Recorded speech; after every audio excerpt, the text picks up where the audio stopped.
नमस्कार, ये डिप्रिसिएशन का चौथा वीडियो है जिसमें हमने आपको जो भी जर्नल होती हैं उनको हमने प्रेजेंट करने की कोशिश की है। अगर आपको जर्नल आ जाती है तो आपको असेट्स अकाउंट बनाने में बड़ी आसानी होगी, या कभी कभी आपको डिप्रिसिएशन बनाना पड़ता है तब भी उसकी ज़रूरत पड़ जाती है।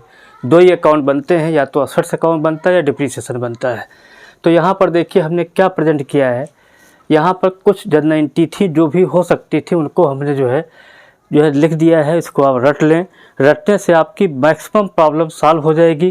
क्वेश्चन लगाने में बड़ा मज़ा आएगा, आपको लगेगा कोई चीज़ बढ़िया तरीके से पढ़ रहे हैं। क्योंकि कोई भी टॉपिक जब तक आप उससे डरते रहेंगे तब तक आप जो है क्या बोलते हैं, आप कभी भी उस टॉपिक में मास्टरी नहीं कर पाएंगे। आपने देखा होगा जो है एक गब्बर सिंह का डायलॉग था शोले पिक्चर में कि जो डर गया वो मर गया। वही चीज़ यहाँ पर अकाउंट्स में लागू होती है। जब तक आप जिस टॉपिक से डरेंगे वो आप पर हावी होगा, लेकिन जिस दिन आपको उसमें इंटरटेनमेंट आने लगा, मज़ा आने लगा, तो आप उसको उड़ा कर धर देंगे। तो थैंक यू डियर। अब जो इसको देखें, जो इंटी हम आपको बता रहे हैं उसको समझाने की कोशिश करते हैं। प्लीज़ केयरफुल्ली इसको देखें, सब्सक्राइब करें, लाइक करें और समझने की कोशिश करें। खोल के देखें जरूर सर ने दिया क्या है, अदरवाइज़ कोई फ़ायदा नहीं होगा। Journal entry relating to depreciation. Depreciation से रिलेटेड जर्नल एंट्री क्या क्या हो सकती हैं। देखिए, पहला ये है व्हेन असेट्स इज परचेज। जब असेट्स खरीदी जाती है तो एंट्री होती है assets account debit to bank account. यहाँ पर आप बैंक लिख सकते हैं, ठीक है। आप कैश भी कर सकते हैं, कैश। लेकिन हम आपको एडवाइस देंगे जो है, क्योंकि ये कोई कैश बुक का टॉपिक तो चल नहीं रहा है, आपको जो अच्छा लगे चाहे कैश लिखे चाहे बैंक लगे, लेकिन हम आपको रिकमेंड करेंगे क्योंकि मैक्सिमम बुकों में बैंक लिखा तो बैंक ही डालें आप। क्योंकि मान के चलते जब आप प्लांट खरीदते हैं, प्लांट की रकम बहुत बड़ी होती है, मशीनरी की रकम बड़ी होती है, तो बैंक के थ्रू करते होंगे, इसीलिए बैंक डाल दिया गया है। दूसरा ये है कि when depreciation charge on assets.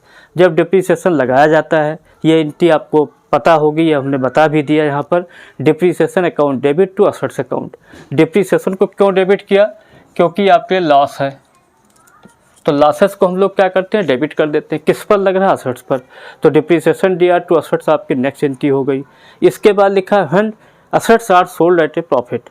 Sold at a profit, मान लीजिए आपकी जो असेट बिकती हैं वो प्रॉफिट पर बिक रही हैं, तो आपकी एंट्री क्या होगी, bank account debit assets account, bank account debit to assets account, क्योंकि असेट बिक रही है, और टू प्रॉफिट ऑन असेट्स करके ब्रेकअप में प्रॉफिट लिख दिया। इसका मतलब है कि जब आपकी असेट्स प्रॉफिट पर बिकेगी तो ये वाली एंट्री होगी। बुकों में शायद ये एंट्री आपको नहीं मिलेगी, ठीक है। उन्होंने क्या किया आई डोंट नो, ठीक है।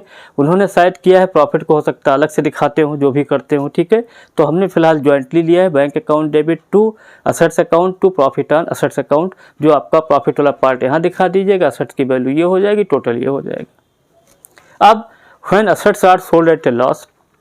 कभी कभी असेट्स आपके लॉस पर बिकती हैं, तो बैंक अकाउंट डेबिट होना है, ठीक है। प्रॉफिट एंड लॉस अकाउंट करके डेबिट कर दिया, ये लॉस वाला पार्ट हो गया। इसके बाद टू असेट्स अकाउंट हो गया।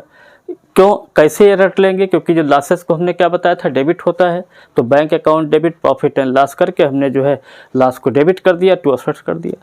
तीसरी एंट्री क्या है, डिप्रिसिएशन एक प्रकार का लॉस होता है, एक प्रकार का एक्सपेंसेज है परमानेंट नेचर का, तो इसको जो है प्रॉफिट एंड लॉस में ले जाते हैं। वैसे भी आपको फाइनल अकाउंट जब पढ़ाया था तो उसके जो क्वेश्चन थे उसमें डिप्रिसिएशन देखिए भरे पड़े हैं, कई क्वेश्चन में दिए हमने। तो when depreciation is transfer to profit and loss. जब डिप्रिसिएशन प्रॉफिट एंड लॉस में ट्रांसफ़र होता है, ठीक है, तब आप क्या करते हैं, profit and loss account debit to depreciation. इसको रटने का तरीका क्या है, डिप्रिसिएशन ऊपर सेकंड एंट्री में देखो डेबिट था, तो उसको हमने क्रेडिट कर दिया। प्रॉफिट एंड लॉस को डेबिट कर दिया, क्योंकि ये जो है आपका वहाँ पर उसके डेबिट साइड में आता है। ये आपने देखा होगा, जो सवाल लगाया होगा, तो डिप्रिसिएशन डेबिट साइड में आता था। लास्ट एंट्री क्या है, any expenses made for purchasing of assets. मान लिया आप असेट खरीद रहे हैं, मान लिया आपने पुराना स्कूटर खरीद लिया अमीनाबाद से, उसकी कीमत 25,000 रुपये है, ठीक है। उसको आपको चलाना है, तो उसके लिए मान लीजिए आपका 25,000 रुपये और खर्चा हो गया, ठीक है। तो वो क्या कहलाएगा, वो आपका एक्सपेंसेस नहीं कहलाएगा, वो जो है जब आप घर पर पुराना स्कूटर लाएंगे, 25,000 रुपये आपके फादर ने दिया था स्कूटर खरीदने के लिए पुराना, 25 आपने और खर्चा कर दिया, अब कीमत कितनी होगी 50, तो जो डिप्रिसिएशन निकलेगा 50 लगेगा। तो कहने का मतलब ये है, जब आप मशीन खरीदते हैं तब भी एंट्री क्या हुई थी, assets account D R to bank. और कोई अगर एक्सपेंसेज होता है तब भी वही एंट्री होती machine account DR to bank account. यहाँ पर हमने मशीन वर्ड डाल दिया है क्योंकि यहाँ पर जो है मशीन कर सकते हैं, या यहाँ पर असर्ट लिख दीजिए अगर आपको दिक्कत हो रही है, ठीक है। बाई चांस हमने असर्ट लिख दिया, ठीक है, तो you can write by anything, ठीक है। तो असर्ट्स अकाउंट डेबिट ऑब्लिक हमने करके मशीनरी अकाउंट करके दिखा दिया, तो assets account DR to bank हो जाएगा। और यहाँ ब्रैकेट में हमने कहा ये किसके लिए होती, कोई रिपेयर हुआ है ह्यूज नेचर का, इंस्टॉलेशन चार्जेज, मतलब जब आप प्लांट खरीदते हैं तो उसको स्टेबल करना पड़ता है, फिक्स करना पड़ता है, तो उसके चार्जेज आपके जो है इंस्टॉलेशन चार्जेज कहलाते हैं, जो मशीन के नाम से असर्ट्स के नाम से आते हैं। ये हमने इस वीडियो में आपको एंट्रियाँ प्रेजेंट की हैं जो आपको सवाल लगाने में जल्दी से जल्दी आप सवाल लगा लेंगे। अगर ये रटी होंगी, नहीं रटी होंगी तो थोड़ी प्रॉब्लम होगी, उसको हम आपको टैकल कर लेंगे, उसमें कोई दिक्कत नहीं है।